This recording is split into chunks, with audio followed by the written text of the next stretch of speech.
21세기 전쟁의 양상은 정보전쟁, 첨단 무기 전쟁이라는 두 단어로 집약됩니다. 특히 요즘은 적군의 눈에 띄지 않기 위해 함정과 전투기 등의 스텔스 기능을 추가하는 것이 기본으로 하는데요. 이와 관련해 최근 중국이 대대적으로 홍보에 나선 군사 무기가 있습니다.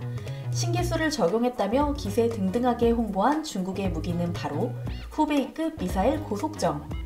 크기 자체도 워낙 작은 데다 스텔스 기능으로 무장했기 때문에 다른 나라에 발견될 리가 없다고 호언장담한 것이 무색하게도 미국의 위성에 순식간에 발각돼 비웃음을 샀습니다. 반대로 한국은 지금껏 한 번도 시도하지 않은 색다른 일을 시도해 전 세계의 주목을 받았다고 하는데요. 어떻게 된 일인지 살펴보겠습니다. 최근 미국 해군 연구소의 군사 매체 USNI 뉴스에 흥미로운 사진이 공개됐습니다. 민간 위성업체 카펠라 스페이스의 레이더에 중국 해군이 자랑하던 스텔스 기능을 갖춘 함정이 포착되었다는 소식이었는데요. 중국 저장성 타이저우시에 있는 해군 기지에 정박한 고속정을 미군도 아닌 민간 기업이 찾아냈다는 소식에 군사 전문가들은 중국이 그러면 그렇지 라며 혀를 끌끌 찼습니다. 한국의 잠수리급 고속정과 비슷한 크기인 후베이급 고속정은 길이 42.6m, 폭 12.2m인 작은 함정입니다. 30mm 기관포 1문과 8발의 YJ-83 대함 미사일을 장착하고 있으며 노후된 연안 소형함을 대체하고 유사시 남중국해 분쟁에 투입할 목적으로 중국이 90척가량 만들었죠. 당시 중국은 미국을 의식해 레이더에 함정이 노출되지 않도록 호주 민간 업체에 설계를 의뢰했는데요. 레이더파 반사를 줄이기 위해 외형을 스텔스 전투기처럼 각지게 만들었고 창틀마저 톱니 모양으로 설계하는 등 세심하게 주의를 기울였습니다. 함정 뒤쪽에 장착한 미사일에도 특수 도료를 바르는 등 레이더파 흡수를 위해 최선을 다했죠.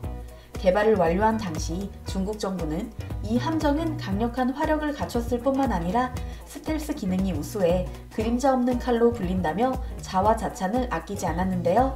카펠라 스페이스의 위성 사진을 보면 후베이급 고속정의 안테나와 미사일 경납고 등이 명확하게 구분되는 것을 확인할 수 있습니다. 중국이 자랑하던 스텔스 기능이 무용지물임을 증명해낸 것이죠.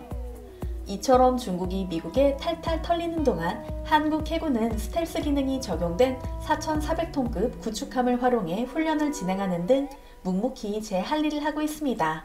최근에는 한파와 거센 파도가 몰아치는 북극권 베링해에까지 훈련을 마쳤는데요. 전 세계 밀리터리 팬들은 흥분하게 만든 그 현장을 보여드리겠습니다. 지난달 22일 제주 해군기지를 출발한 해군 순항전단이 며칠 전 우리 해군 최초로 북극권 베링해 진입에 성공했다는 소식이 들렸습니다. 칼바람이 몰아치는 광활한 베링해를 왕건함이 위풍당당하게 가로지르는 모습이 너무 멋진데요. 이번 훈련에 수급함으로 참여한 왕건함은 전장 150m, 전폭 17.4m 규모의 충무공 이순시급 구축함은 해군 최초로 레이더 반사 면적 적외선 신호, 방사 소음 등을 감소시키는 스텔스 기술을 본격적으로 적용한 함정인데요. 국민들로부터 영웅으로 추앙받는 역사적 인물과 호국 인물을 한 명으로 사용하고 있습니다. 현재 운용 중인 6척의 이름은 각각 충무공 이순신함, 문무대왕함, 대조영함, 왕건함, 강감찬함, 최영함으로 불리고 있죠. 무장 능력 또한 뛰어납니다. 충무공 이순신함에는 다층 방공망 체계가 있어 작전 능력이 배가 됐습니다.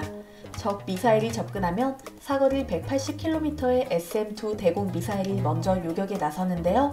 적 미사일이 이를 피하면 9에서 12km의 단거리 대공 미사일이 발사됩니다. 만약 그래도 요격되지 않을 경우 골키퍼 30mm 기관포가 나서게 되죠.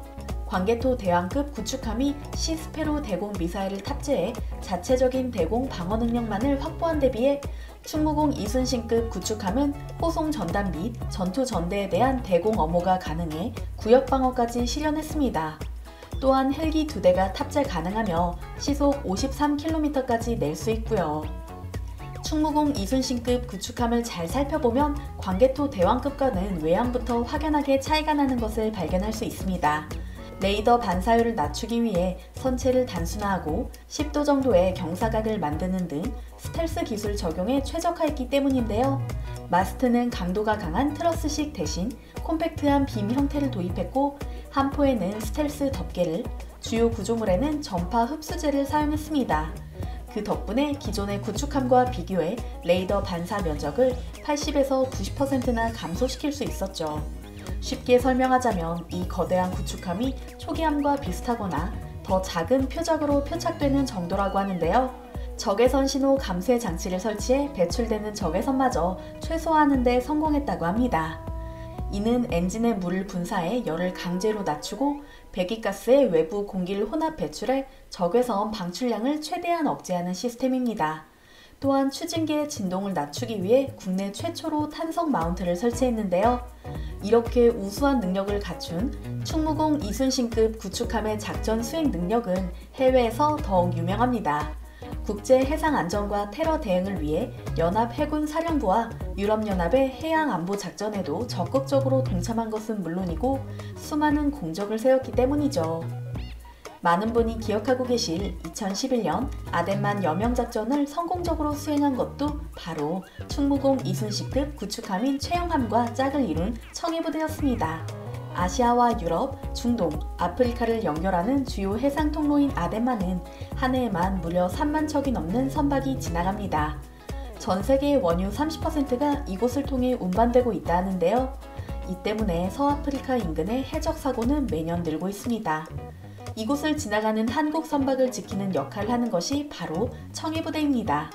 청해부대는 한국군 최초의 전투함 파병 부대로 각종 전투 상황에 특화된 해군 특수전 요원들로 구성된 부대인데요. 아무나 갈 수 없는 그야말로 선발부터 훈련까지 혹독하기로 유명한 부대입니다. 교육생들은 맨몸 수영 3.6km 이상, 오리발 수영 7.2km 이상, 턱걸이 40개 이상, 구보 40km 이상을 거뜬히 해내야 하며 훈련 중 지옥주간으로 불리는 기간에는 138시간 동안 잠을 한숨도 자지 않고 고무보트 조정 훈련, 갯벌 훈련, 구보 등을 쉴 새 없이 해야 하죠. 식사마저도 편하게 할 수 없습니다. 무게 85kg의 고무보트를 머리에 이고 해야 하거든요. 이처럼 엄청난 훈련을 마치고 나면 그제서야 청해부대에 소속될 수 있는 자격이 주어집니다. 체력은 물론이고 정신력까지 월등히 뛰어난 대원들과 최영함이 만났으니 아덴만의 해적들이 한국만큼은 건드려서는 안 된다라며 질겁하는 것도 당연하다 생각됩니다.